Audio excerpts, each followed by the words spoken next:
Manuel Plata was, in his essence, a man molded by dust and weight. At 45, his calloused hands were a map of decades of hard labor, each line in his skin telling the story of bricks laid and concrete mixed under the merciless Mexican sun. His shoulders carried the fatigue of a man who wakes before dawn and only stops when darkness swallows the day. He was a mason, a builder. His life was about raising walls for others, while his own emotions were contained by an almost impenetrable silence. He spoke little, observed much, and believed that dignity was found in the sweat of one's own brow. He lived in a world of right angles and solid foundations, an order he tried in vain to impose on a life that would prove to be brutally chaotic. The journey of a man like me, who has known only labor and dust, is rarely told. We are the shadows that build the cities, but no one ever looks at our faces. That's why, if my story touches you in any way, I ask you to help it reach more people. I want to reach 1,000 subscribers who understand what it's like to fight every day. Comment with where you're listening from, so I know I'm not alone in this darkness. Your support is the only thing that gives me the strength to continue narrating what happened, the only proof that my pain and my struggle matter to someone in this world. Every subscription is another brick in the construction of a justice I was denied through normal means. The only true foundation in Manuel's life was his daughter, Sofia. At 16, she was his exact opposite. Vibrant, full of words and dreams that overflowed the boundaries of the working-class neighborhood where they lived. If he was the silent, worn-down structure, she was the color, the music, and the promise of a different future. All of Manuel's sacrifice, every drop of sweat that ran down his forehead, was invested in the hope that Sofia could one day demolish the walls of that oppressive reality and build her own life, far from the dust and the latent violence that hung in the air. She was his masterpiece, the only construction he believed to be truly perfect and deserving of protection at any cost. He often watched her from a distance when he came home exhausted. Sofia would be at the small kitchen table, school books spread out, the lamplight illuminating her focused face. In those moments, Manuel's weariness would dissipate, replaced by a silent, overwhelming pride. He saw in her not just his daughter, but the personification of a second chance, the redemption of his own unlived life. He dreamed of the day she would become an architect, a poetic irony that made him smile to himself. She would design buildings and bridges, while he, her father, had spent his entire life just laying the most basic foundations, ensuring the ground she walked on was firm enough for her to leap far away from there. Their relationship was woven in small gestures. A glass of fresh water she handed him without his asking, her small, soft hands touching his, which were rough as sandpaper, a plate of hot food waiting for him, no matter how late he arrived. In return, he would bring her small flowers he found growing stubbornly on construction sites, symbols of beauty, resisting the brutality of concrete. These were moments of a raw tenderness that needed no words to exist. In those instants, Manuel allowed himself to feel a fragile happiness, a warmth in his chest that made him forget, if only for a moment, the harsh reality that surrounded them. Outside the door of their humble home, the neighborhood, however, was a living, hungry creature, a labyrinth of unpaved streets and unfinished houses that served as a hiding place for despair. Los Escorpiones were the owners of that place. Their names were whispered in the alleys, and their symbols, stylized scorpion graffiti, marked the walls like scars, reminding everyone who truly set the rules. The police rarely showed up, and when they did, it was only to collect their share of the profits from extortion and fear. Manuel had taught Sofia to always walk on the main streets, to never go out at night, and to keep her eyes down.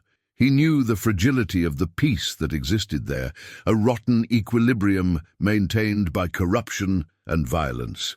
Despite the warnings, Sofia possessed the invincibility of youth. She saw the world with a purity that Manuel had long since lost. To her, the dangers of the neighborhood were just stories told by the elders, a background noise that couldn't drown out the music of her own life. She wanted to go out with friends, to a party, to feel the pulse of the night, something youth demands as an inalienable right. "Dad, don't worry so much. I can take care of myself. It's just a fair in the square," she told him one night, her smile disarming the anxiety that was forming in Manuel's chest like a knot of barbed wire. He knew that holding her back would be like clipping a bird's wings, and so he let her go. It was the last time he saw her alive. He stood at the door, watching her silhouette recede, a colorful dress standing out against the gray of dusk. She turned one last time and waved, the smile still on her face, an image that would be burned into his memory forever. In that moment, Manuel felt a chill, a dark premonition that ran up his spine like dampness on a cold wall. He ignored it, attributing it to his constant state of worry. He went back inside, into the silence that would soon become eternal, not knowing that this image of his daughter, vibrant and full of life, was the final scene of the world he knew. The night deepened, and the silence in Manuel's house ceased to be a comfort and became a predator. Every creak of the wood, every sound from the street, was a needle in his growing anxiety. He looked at the clock on the wall, its hands seeming to move through a dense, invisible substance. The fair should have been over by now. He went to the door countless times, opening it a crack and peering into the darkness, hoping to see Sofia's familiar silhouette rounding the corner, but the street remained deserted, bathed in the sickly yellow light of the street lamps. The initial worry, a small knot in his stomach, began to transform into a cold, overwhelming panic that rose in his throat, slowly suffocating him. The house, once a home, now felt like a tomb awaiting news. The knock on the door came long after midnight, but it wasn't Sofia's light, hurried knock. It was a heavy, hesitant sound. On the other side, he found a neighbor, an elderly man whose face was pale as wax under the porch light. The words stumbled out, laden with a horror that Manuel immediately felt in his bones. There was a girl at the abandoned construction site at the end of the street. Manuel's journey there was not a walk nor a run, but a blur of terror. The world became a tunnel, with the muffled voices of the small crowd and the intermittent flashing of police lights at the other end. He broke through the caution tape, ignoring the officer's shouts, and then he saw her, the colorful dress, now a dark stain on the dusty ground. In that instant, Manuel Plata's universe collapsed into a deafening silence. The police station was a purgatory of fluorescent lights and indifference. The smell of old coffee and cheap disinfectant hung in the air. Manuel sat in a hard plastic chair, feeling displaced, a spectre haunting a world that no longer belonged to him. He answered the questions mechanically, his voice a distant echo of itself. To the police, he was just another number, the victim of another crime that would be filed away and forgotten before dawn. The pain in his chest was a physical wound, but to these men, it was just a bureaucratic inconvenience, an interruption in their monotonous night. He saw in their eyes not compassion, but boredom, and the certainty that justice for people like him was a commodity they had no interest in providing. It was then that they took him to Captain Morales' office, a man whose face seemed carved from cynicism. Morales listened to Manuel's trembling account, the mention of Los Escorpiones, the desperate plea for justice, with condescending patience. He took no notes. At the end, he leaned back in his chair, the leather creaking in protest, and looked at Manuel as if he were an insect. And then he delivered the sentence that would seal everyone's fate. Your daughter was in the wrong place at the wrong time. It's a shame, but it happens. Go back to your construction sites, Senor Plata. Leave police work to the police. Every word was a blow, a shovelful of lime on Manuel's faith in the system, in the law, in anything beyond his own pain. Upon leaving the station, Manuel's world had been redefined. Morales' final humiliation didn't just break him, it forged something new in his place. The grief that paralyzed him began to boil, to transform into a cold, precise rage like a steel blade. The rain began to fall, a thin downpour that mixed with the silent tears on his face, washing away the dust but not the pain. It was in that moment, under the grey sky, that the decision was made. If the system would not give him justice, he would build it with his own hands. If you have ever felt the powerlessness of being ignored, of having your pain dismissed, you will understand the journey I was about to begin. Your support by subscribing to the channel gives me the courage to show every dark step of this path. The days following the visit to the station were a blur of silence and planning. Manuel's house, once filled with Sofia's laughter, became a shrine of grief and a headquarters for a one-man war. He barely ate, barely slept. The pain, instead of diminishing, solidified within him, transforming into an engine of relentless precision. He spent hours hunched over a makeshift map of the neighborhood, marking the routines of Los Escorpiones members, the times of their transactions, the alleys they used as shortcuts. The mason, who once studied construction blueprints, now studied the architecture of crime, searching for the weak points in the foundation of that empire of fear. His grief was no longer a weakness. It was his primary work tool. He looked at his toolbox, the objects that had been extensions of his hands for 30 years, the trowel, the level, the scoop, and then the hammer. A mason's hammer with a wooden handle, its steel head worn from use, heavy and perfectly balanced in his hand. He held it, and for the first time, he felt not the weight of construction, but the potential for demolition.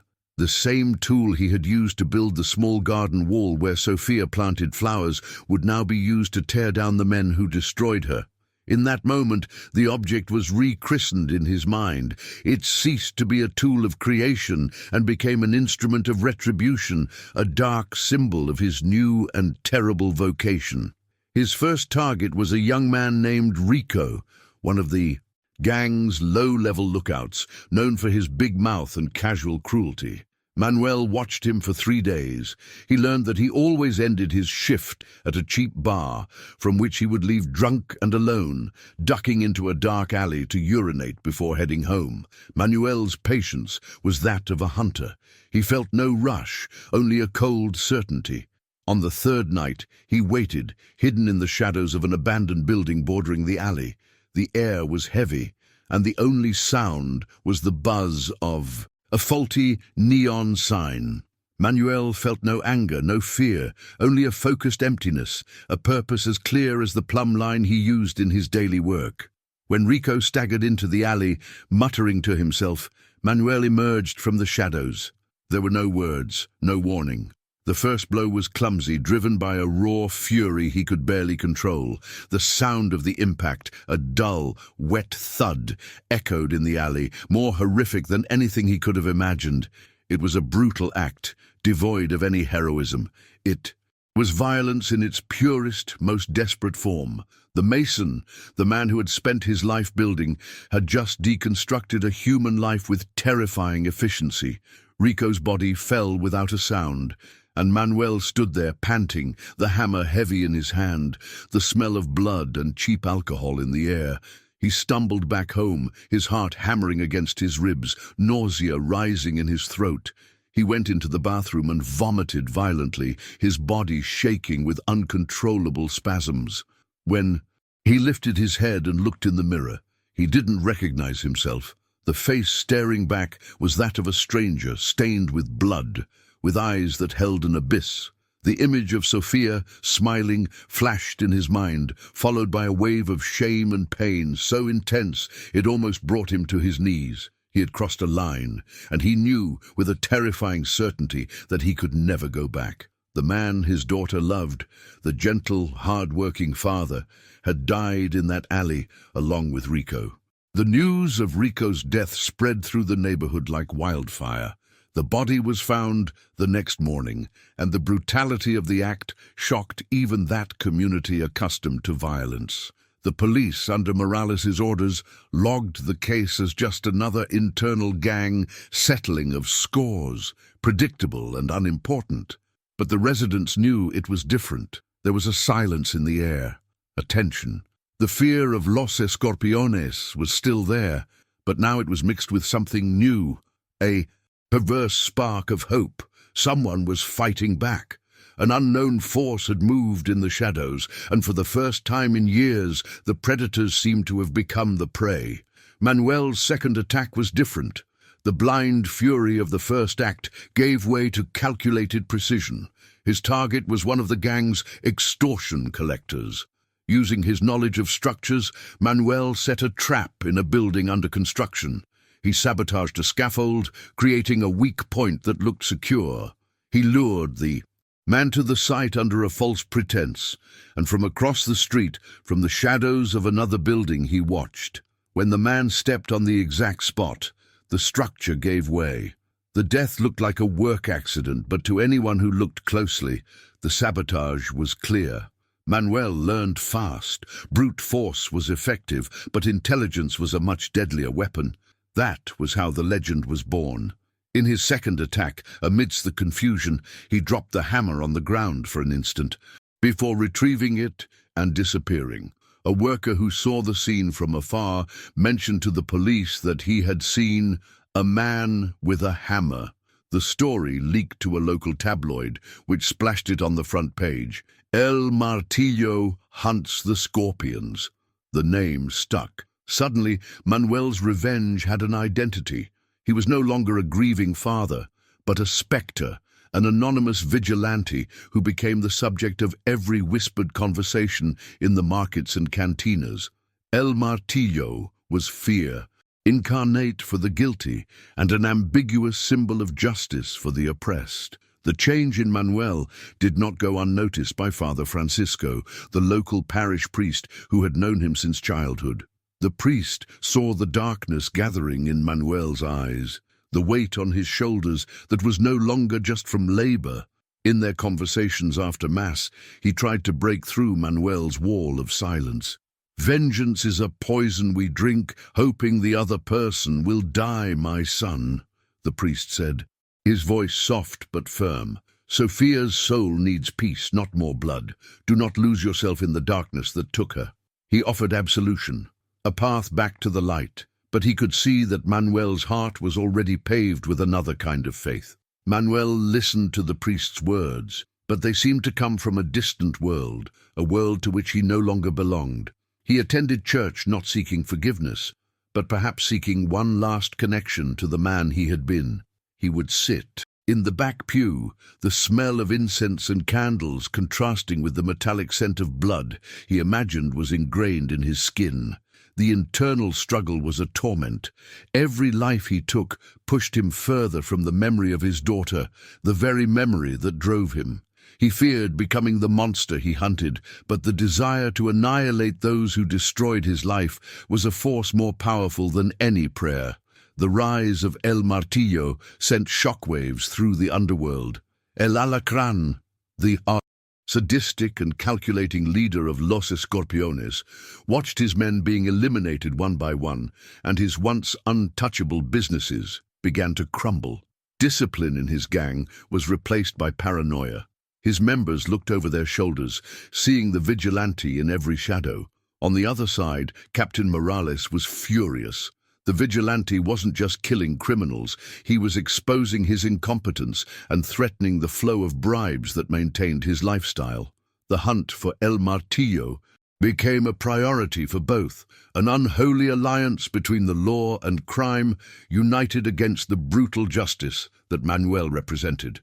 Isabella, the young owner of a small grocery store, watched everything in silence. The gang had killed her brother years earlier, a crime that was never punished. She saw the change in Manuel, her quiet neighbor. She saw the way he moved, the new intensity in his eyes. And when the legend of El Martillo began, she put two and two together. But instead of fear, she felt a deep, dangerous admiration. She saw in him the personification of the helpless rage the entire community felt. He was not a monster to her. He was the answer to a prayer she had been silently making for a long time, the only justice they could hope for in that God-forsaken place. Isabella's help began subtly, almost imperceptibly. She would overhear conversations of gang members who frequented her store, picking up information about their plans and whereabouts.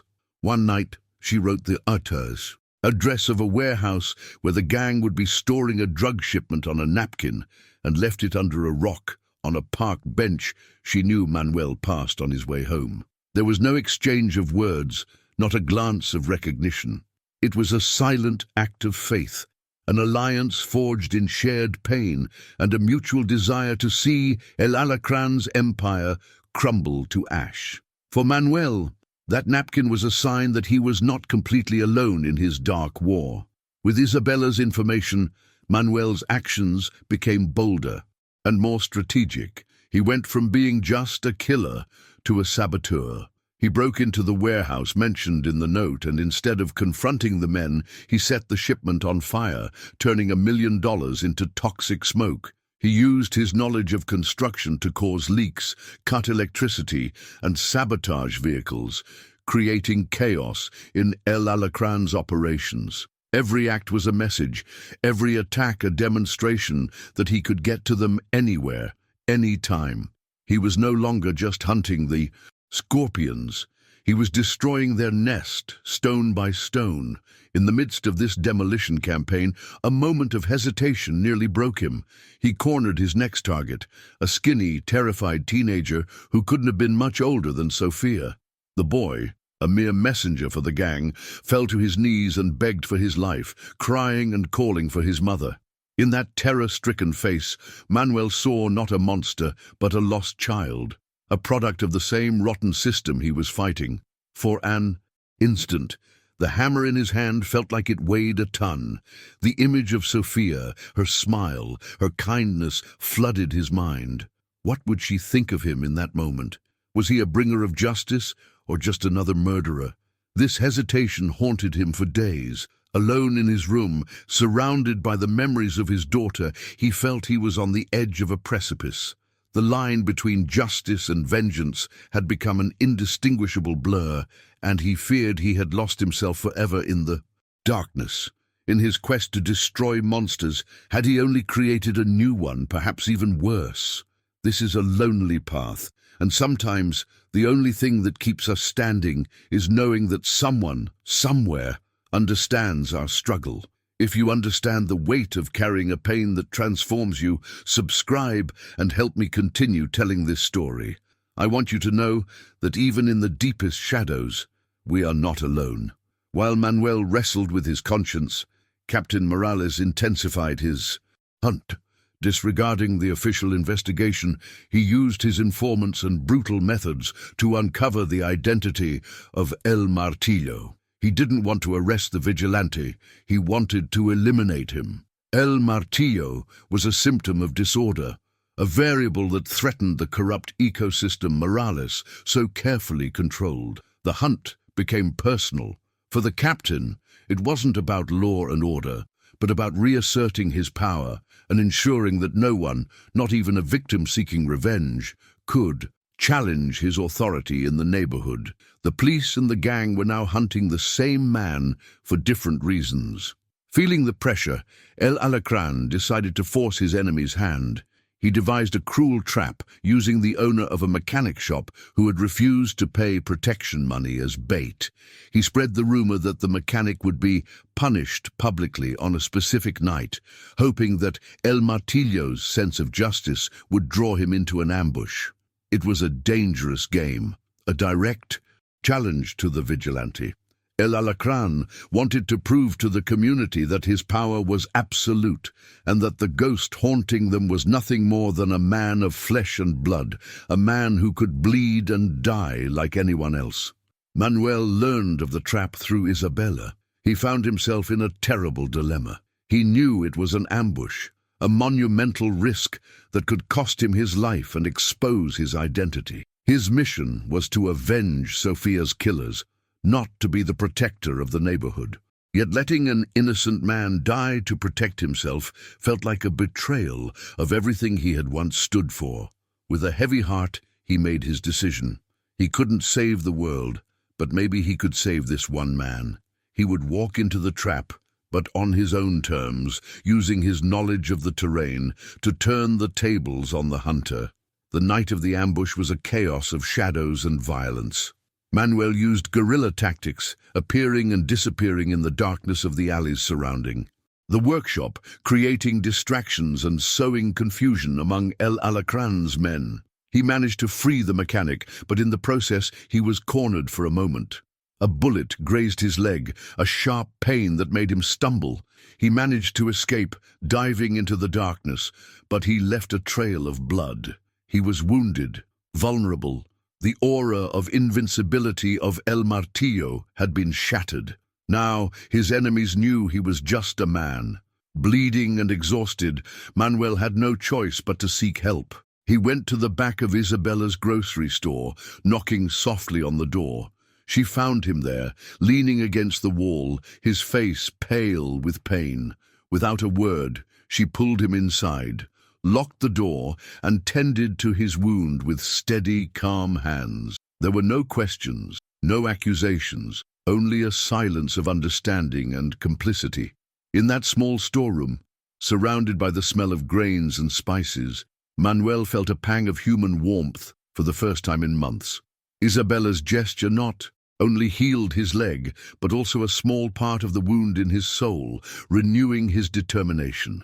The news of the confrontation and El Martillo's injury quickly reached Father Francisco, putting the pieces together.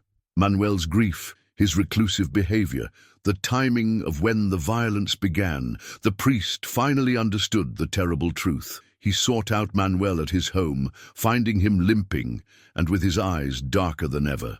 "Manuel, stop this, for the love of God," the priest pleaded, anguish in his voice. "This is not you. Sofia would not have wanted this. She was full of life, of light.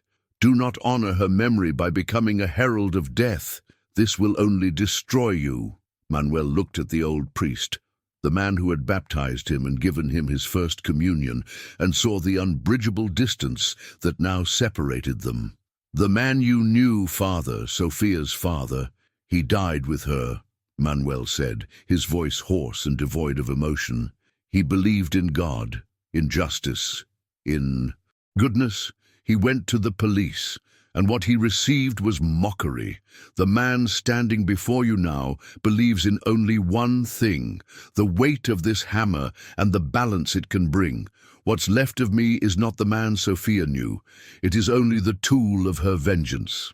The declaration was a final farewell to his old life, reinvigorated by his alliance with Isabella and hardened by his conversation with the priest. Manuel turned his focus to the final goal. With new information from his ally, he discovered the unthinkable. El Alacran and Captain Morales had a meeting scheduled to settle accounts and plan a final strategy to eliminate El Martillo.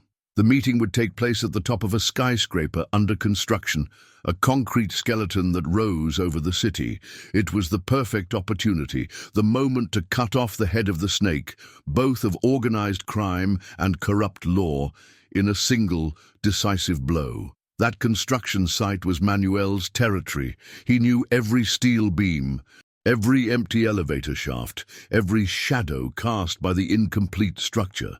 He spent the next 2 days preparing, turning the building into his personal hunting ground. He created traps, prepared ambushes, and studied every escape route. It was no longer just about killing. It was about orchestrating an ending, a symphony of demolition where he would be the conductor. He was luring his greatest enemies to a place where he was the architect of their destruction. On the night of the meeting, Manuel climbed to the top of the building and waited. The wind whistled through the bare concrete, an ominous sound. Below, the city lights twinkled, a world indifferent to the war that was about to take place in the heights. He no longer felt the internal conflict, nor the pain of grief. Everything had been burned away, reduced to a single purpose. He held his hammer, the cold metal against his skin. He was no longer Manuel Plata, the mason. He was El Martillo, and he was there to finish the work he had started, even if the last brick to be laid was on his own grave. El Alacran arrived at the top of the skyscraper with the arrogance of a king surveying his domain. Accompanied by his 4 most trusted men, he walked across the bare concrete floor, the city lights stretching out below like a carpet of broken diamonds. The wind howled through the steel beams, a lament that made the hairs on his arms stand on end. He was expecting Captain Morales, but the atmosphere of the place made him uneasy. There was an unnatural silence beneath the sound of the wind, a feeling that they were being watched. The construction site, which was supposed to be a neutral location, felt like a cold, hostile mausoleum, a stage set by an unseen hand for an impending tragedy he could not yet see. Manuel's first move was not an attack, but an act of architecture.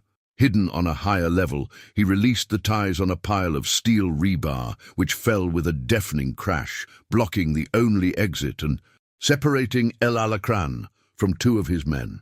In the same instant, the few work lights illuminating the area exploded in a shower of sparks, plunging the floor into near-total darkness, broken only by slivers of moonlight. Panic set in immediately. The gangsters, accustomed to controlling their environment, were now disoriented in a vertical labyrinth. El Martillo's trap had been sprung. The hunt would no longer be on the streets.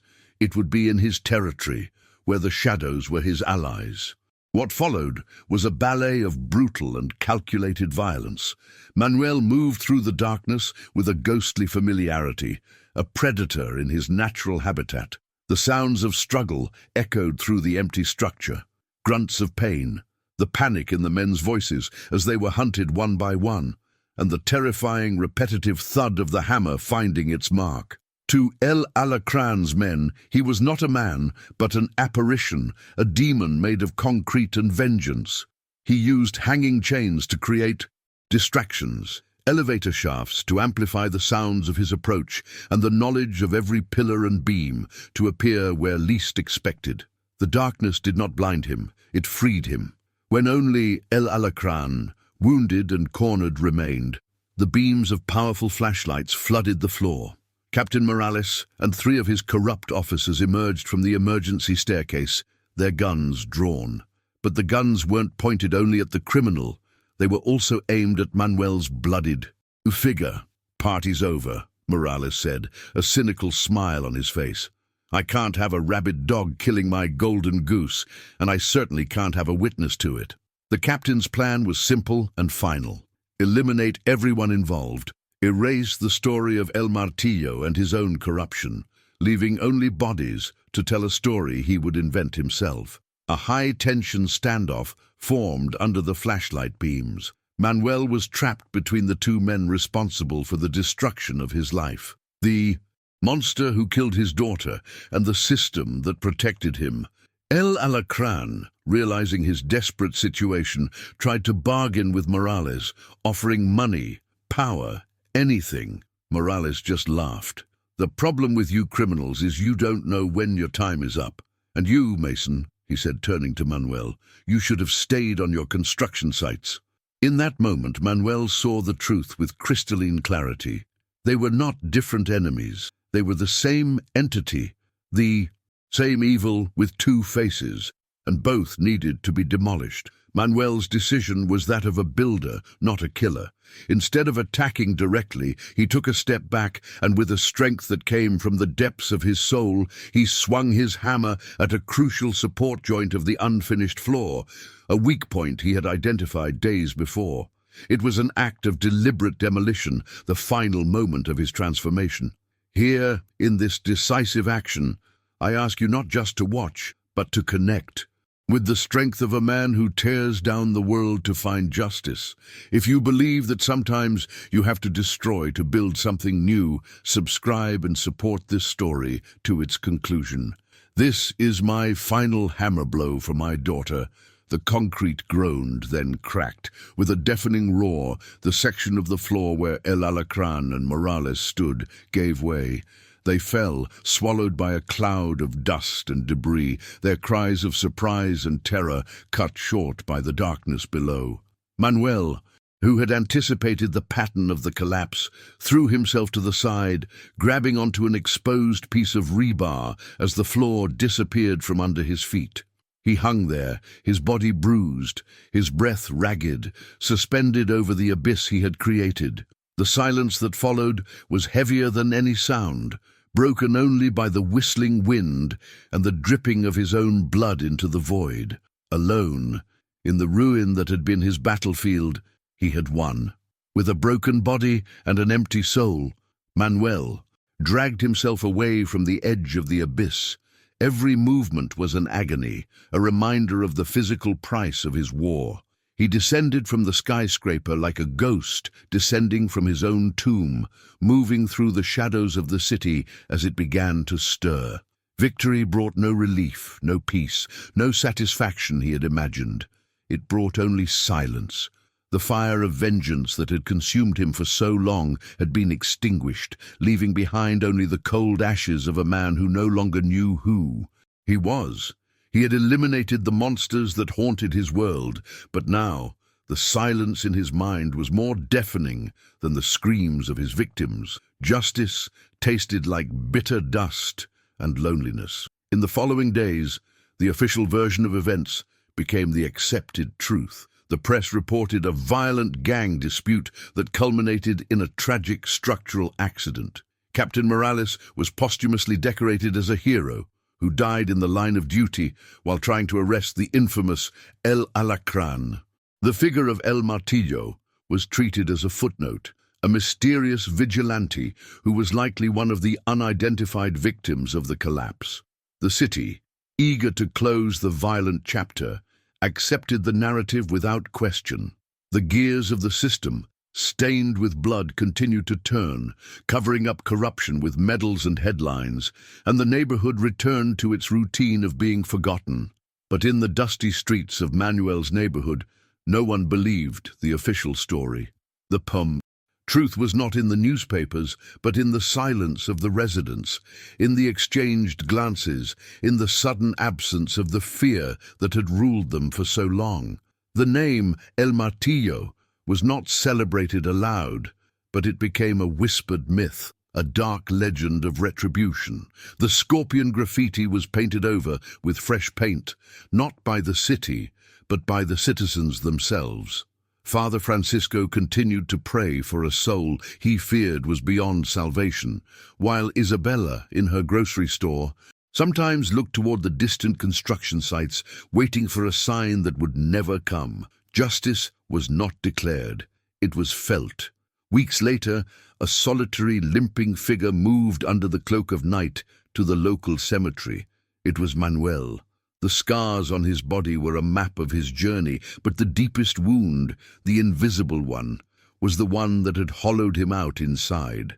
He stopped before the simple headstone that read, Sofia Plata. There were no more tears to cry. He stood there for a time that could have been minutes or hours, in a silent communion with the memory that had both driven and destroyed him. Slowly, he bent down and placed the worn, stained mason's hammer on the grave, his tool of construction, of destruction, and of vengeance.